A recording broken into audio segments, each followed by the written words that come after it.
I would like to acknowledge the traditional owners of the land within our boundaries, the 29 clan groups of the Eora Nation.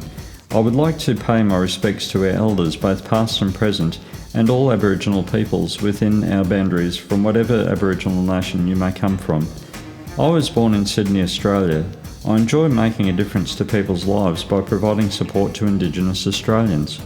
I'm very proud of my country's heritage, and I feel fortunate to be able to work in the field to help influence change and make a difference to the lives of everyday people. I'm grateful for the opportunity to work with a group of like-minded, dedicated, generous and inspiring people who share a common goal, providing support and information to those who need it most. I also noted the lack of true meaning behind the Indigenous people's culture and found on some occasions it was just a menial attempt to recognise a race that has been decimated nearly to the point of extinction.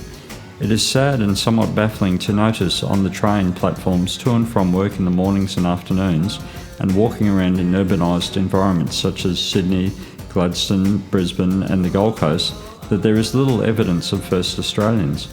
Or is it that I'm just blind and ignorant to the fact that I could be passing and interacting with many Indigenous peoples each and every day and not realising this because they are not wearing their traditional garb or they are not painted in their traditional face and body art? I see many different people from all cultures such as Westerners, Middle Easterners, Asians. Why is it that the Indigenous peoples of Australia have been downtrodden to a point where they try to hide their culture in mainstream society, whereas other cultures still openly display their wares? Okay, we'd like to thank you all for letting us share just a little bit of our culture here today. We'd like to thank you for coming down and visiting our country. Before we do that, we'd like to celebrate our culture for you mob too. So we'd like for you mob to come up and join us in this shake a leg. Wherever you come up and do your style of dance. It's a blessing and honour for us to be here. It only appears to be in heritage areas or places such as Japakai Aboriginal Cultural Park in Cairns where the Indigenous people openly display and express their tradition and culture. It baffles me that I live in a country that has welcomed my family with European heritage with open arms and many other cultures being accepted with open arms. However, the traditional owners of the land appear to be a hidden secret where the political powers try to avoid the truth of what occurred in 1788.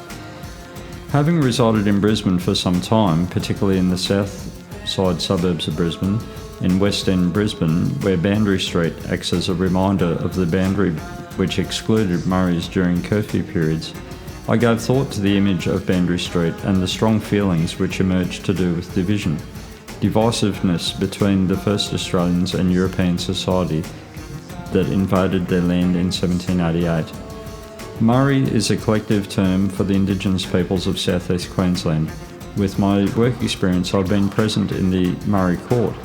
It astounds me how our politicians like Campbell Newman and his dumbfounded actions in 2012, where his government cut funding to essential services such as the Murray Court and Special Circumstances Court, which are vital in supporting Aboriginal and Torres Strait Islanders to break out of the cycle of crime.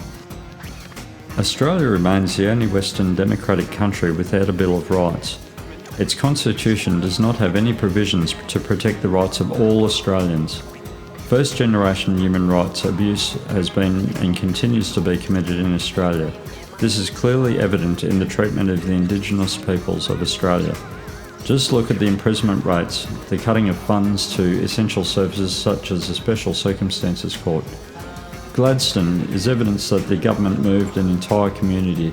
Some see it as an abomination, with the earth-moving equipment and the mining structures, the smoke that plumes the air which was once full of singing birds. The flames in the night are the ones seen by the LNG plants, whereas in days gone by it may be flames by the family campfires on the Indigenous people's land. Mining structures lurch over the polluted water where the fish population was subject to disease. Visions of spirit dances bring meaning and emotion, allowing me to reflect on the atrocities, then realising the spirit of the ancient culture as still alive and that cannot be snuffed out.